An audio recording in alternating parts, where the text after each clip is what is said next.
एक महत्त्वाचा पार्ट आपण जो आहे हा पाहत असताना पोस्टवर्ड्स डायल्यूशन लॉ हाचा revision part 2. Ostwald dilution law साठी आपल्याला सॉल्ट, ऍसिड आणि बेस पैकी आता रिव्हिजन मध्ये आपण एकच भाग पाहणार आहोत. पण तत्पूर्वी आपल्याला ज्याची आवश्यकता आहे तो आहे अल्फा. अल्फा म्हणजे डिग्री ऑफ डिसोसिएशन अथवा डिग्री ऑफ आयोनायझेशन.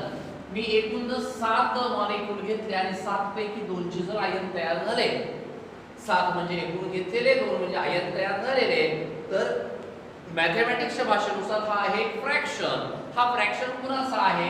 ज्यांचे आयन तयार झाले आणि एकूण असलेले या दोघांचा हा फ्रॅक्शन. याची व्याख्या अशी केली, it is the fraction of number of moles ionized or dissociated to the total number of moles present is known as degree of dissociation or alpha.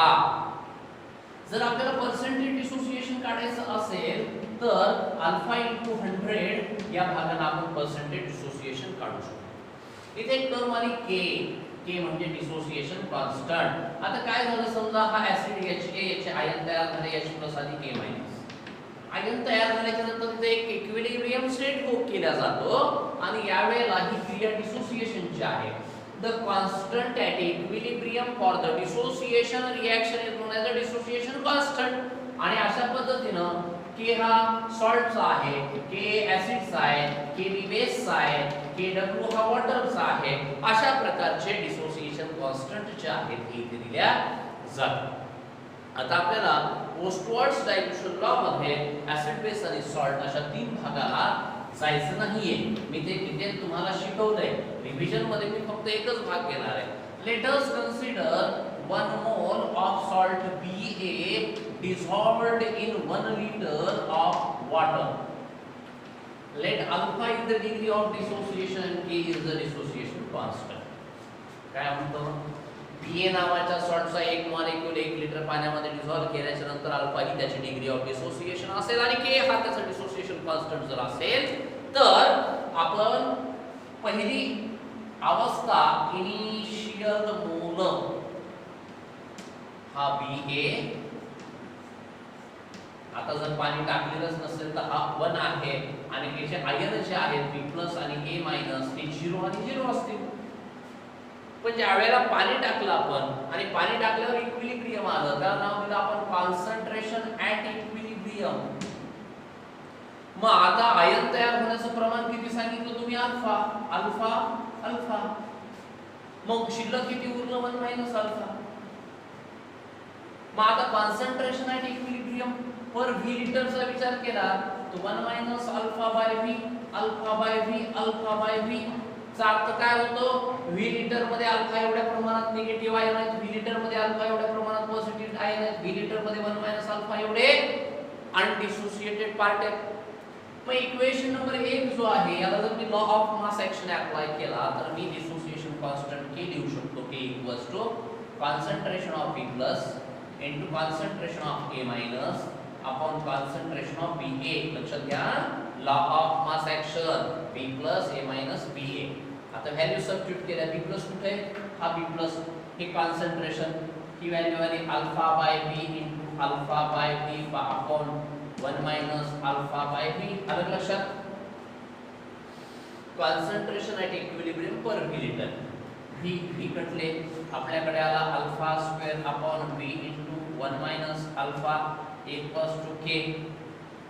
आता आपण अल्फा म्हणजे आज सांगितलं होतं, समजा डिग्री ऑफ डिसोसिएशन साठी 7 मॉलिक्यूल घेतले आणि तो स्ट्रॉंग असेल तर 7 पैकी 7 झाले, अल्फा 1 झाला. तर 1 ची किंमत जर मी इथे ठेवली, 1 - 1 म्हणजे 0, डिनॉमिनेटरला 0 आला तर आन्सर काय येईल आपलं? इन्फिनिटी.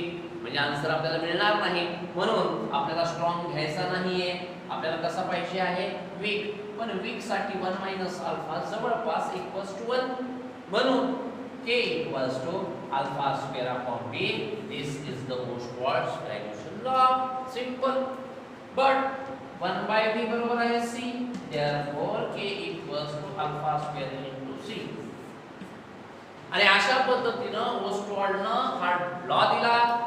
शो दॅट K बरोबर आहे अल्फा स्क्वेअर इनटू C असा एक प्रश्न विचारला जातो आणि त्यामध्ये आपल्याला असंही असतं, ज्यावेळेला K = alpha square into C तर तुम्हाला अल्फा म्हणजे डिग्री ऑफ डिसोसिएशन हे कॉन्सन्ट्रेशनला इन्व्हर्सली प्रोपोर्शनल असतं आणि डायल्युशनला डायरेक्टली प्रोपोर्शनल असतं. उदाहरणार्थ आपण एका ग्लासमध्ये काचेच्या ग्लासमध्ये पाणी घेतलं, त्यात साखर टाकले, तर साखर तुम्ही जास्त टाकत जाता, कॉन्सन्ट्रेशन वाढवत जाता, तर त्याची सॉल्युबिलिटी डिझॉल्व्ह होण्याची क्षमता कमी कमी होत जाईल. पण तुम्ही पाणी जास्त टाकत जाताल तर त्याची डिझॉल्व्ह होण्याची क्षमता ही वाढत जाईल. अशा पद्धतीनं ऍसिड आणि बेसला फक्त के च्या ऐवजी के आणि के च्या ऐवजी KB base.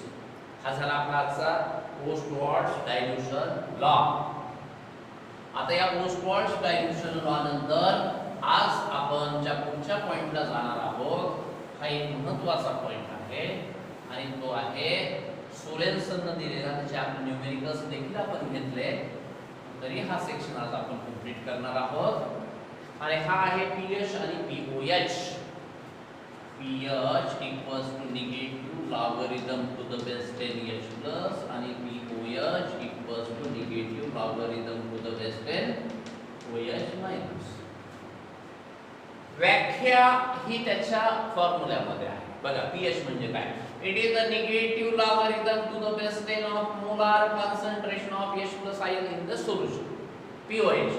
It is the negative logarithm to the base 10 of molar concentration of OH minus ion in the solution is known as the POH. मग आता सोरेन्सनने हा भाग एक्सप्लेन करत असताना अतिशय सिंपल लँग्वेज मध्ये त्यांना सांगितलं की पीएच स्केल ही 0 ला स्टार्ट होते आणि 14 ला एंड होते. ज्याचा पीएच हा 7 असतो त्याचा नेचर न्यूट्रल असतो. 7 पेक्षा कमी असणारा ऍसिडिक असतो, 7 पेक्षा जास्त असणारा बेसिक असतो. 7 पासून 0 कडे येत असताना ऍसिडिक नेचर वाढतं आणि 7 पासून 14 कडे जात असताना basic nature. Right a note असं विचारलं तर पॉइंट्स आपल्या लक्षात घ्या. पहिला point, the scale starts at 0 and ends at 14. Point number 2, if the pH of the solution is 7 then it is neutral. तीसरा point, if the pH of the solution is less than 7 then it is acidic. If the pH of the solution more than 7 then it is basic. From 7 to 0 acidic nature increases, from 7 to 14 basic nature increases.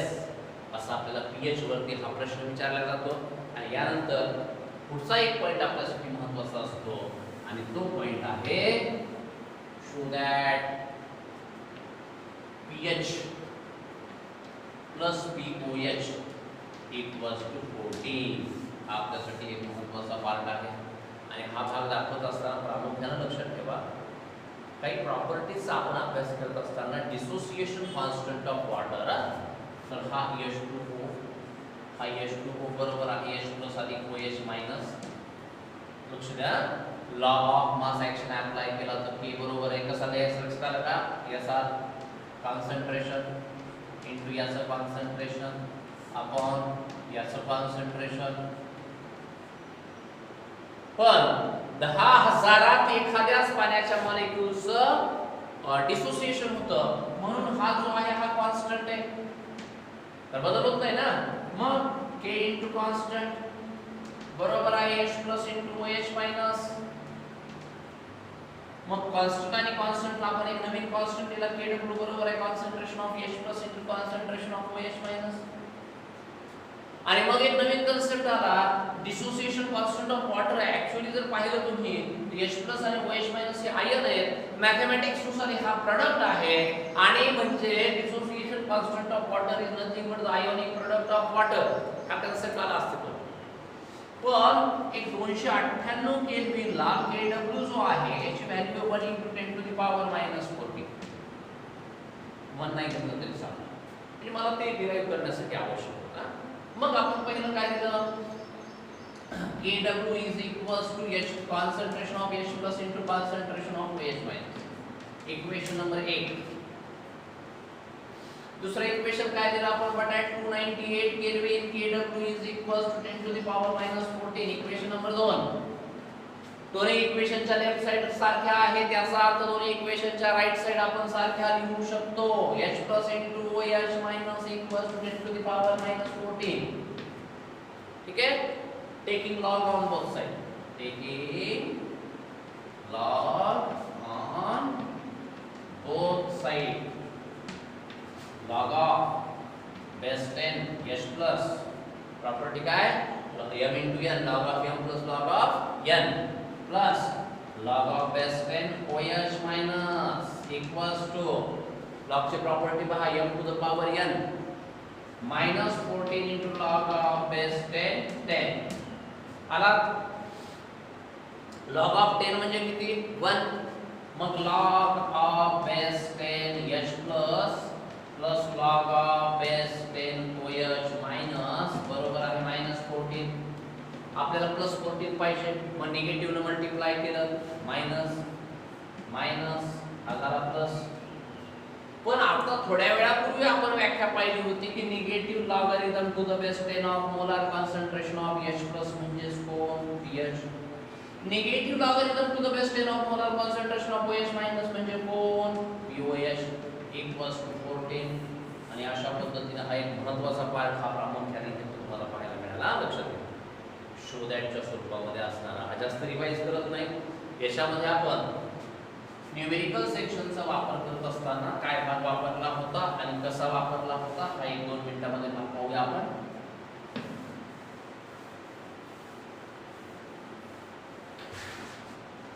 काय होतं concentration of तुम्हाला H plus अथवा OH minus दिल्या जातं आणि pH काढायला सांगतात कधी कधी आपण हा पण फॉर्म्युला लक्षात ठेवला पाहिजे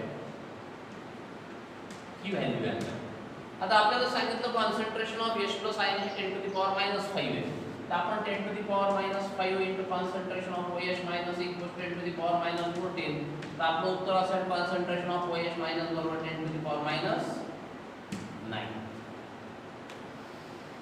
आता आपल्याकडे H प्लस आयन किंवा OH मायनस आयन दिलं समजा याचा आपल्याला काय सांगितलं होतं की आपल्याकडे concentration of H plus 10 to the power -5 आहे आणि आपल्याला जर pOH काढायला विचारला असेल तर आपल्याकडे हा भाग आला मग आपण फॉर्म्युला लिहिला pOH equals to negative logarithm to the base 10 of concentration of OH minus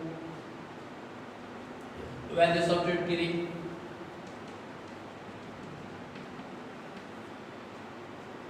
m to the power n हा आला इकडे मायनस मायनस प्लस 9 लक्षात घ्या log of base 10 हा 10 log of 10 म्हणजे किती 1 मग pOH किती आला 9 मला pH काढायला यास घ्यायची गरज आहे का नाही pH प्लस pOH इक्वल्स 14 मध्ये हे 9 किंवा तुमचा pH पास या पद्धतीचा हा एक पार्ट सिंपल साध्या स्वरूपामध्ये आहे आणखी एक सेक्शन तुम्हाला सांगतो मी यामध्ये आणखी आपण काय पाहिलं होतं कोणाच्या लक्षात राहिलं नसेल म्हणून हा भाग परत एकदा सांगतोय जर आपल्याला pH मानवी रक्ताचा pH जो आहे 7.46 हा दिला आणि आपल्याला सांगितलं H plus ion concentration calculate करा बघा pH equals to negative logarithm to the base 10 of molar concentration of H plus 7.46 equals to negative logarithm to the base 10 molar concentration of H plus काय पाहिजे रे H plus उजव्या बाजूला मग काय काढून टाकावं लागतील निगेटिव्ह काढावं लागेल मग याला आपण निगेटिव्ह न केला हा झाला पॉझिटिव्ह लॉग काढावं लागेल लॉग काढायचं तर काय करावं लागेल अँटी लॉग घ्यावं लागेल मग anti log -7.46 equals to concentration of H plus इथपर्यंत आलो बरोबर 0.46 अँटी लॉग बघायचा का नाही निगेटिव्हचा अँटी लॉग हा कधी पाहता येत नाही एकदा सांगितलंय परत एकदा रिपीट सांगतोय याची एक सोपी पद्धत अशी आहे की निगेटिव्ह सम कन्व्हर्टेड करायचं आपल्याला बार मध्ये पॉइंटच्या अलीकडे जी टर्म आहे अँटी पॉइंटच्या अलीकडे जो आकडा आहे त्याच्यापेक्षा एक ना आकडा वाढवायचा 7 चा 8 आला आणि बार देऊन टाकायचं पॉइंट देऊन टाकायचं 5 असले तर 6 4 असले तर 5 आणि पॉइंटच्या पलीकडे असणार आता 46 आहे दोन अंकी आहेत तर 100 मधून वजा करा 3 असेल तर 1000 मधून वजा एक अंकी असेल 10 मधून वजा करायचं आणि म्हणून 100 मधून 46 करायच्या नंतर हे झाले 54 equals to concentration of H plus आणि तुम्ही 0.54 चा जो काही लॉग पाहतात इनटू 10 टू द पॉवर -8 हे तुमचं असेल answer H plus ion concentration आणि अशा पद्धतीने तुम्हाला या रिव्हिजन सेक्शनचा वापर तुम्हाला टॉपिक कंप्लीट करण्यासाठी फार महत्त्वाचा आहे आपल्याकडे आपण आणखी एक सेक्शन जो आहे हा रिव्हिजनचा मी देईल आणि मग काही राहिलेला भाग आपण कंप्लीट करूया इंडेक्सचा असो मल्टिपल चॉईसचा असो पण रिव्हिजनच्या माध्यमातून तुम्हाला हा भाग थोडासा सोपा जातो. अशा पद्धतीनं आपण दुसरा सेक्शन रिव्हिजनचा कंप्लीट केला. आणखी एक सेक्शन आपला रिव्हिजनचा होईल. वाचून किंवा व्हिडिओ पाहून पुस्तक वाचायचं, टेक्स्ट बुकचे क्वेश्चन्स करायचे आणि रिव्हिजन करायचं. अशा माध्यमातून आपला हा टॉपिक कंप्लीट झाला.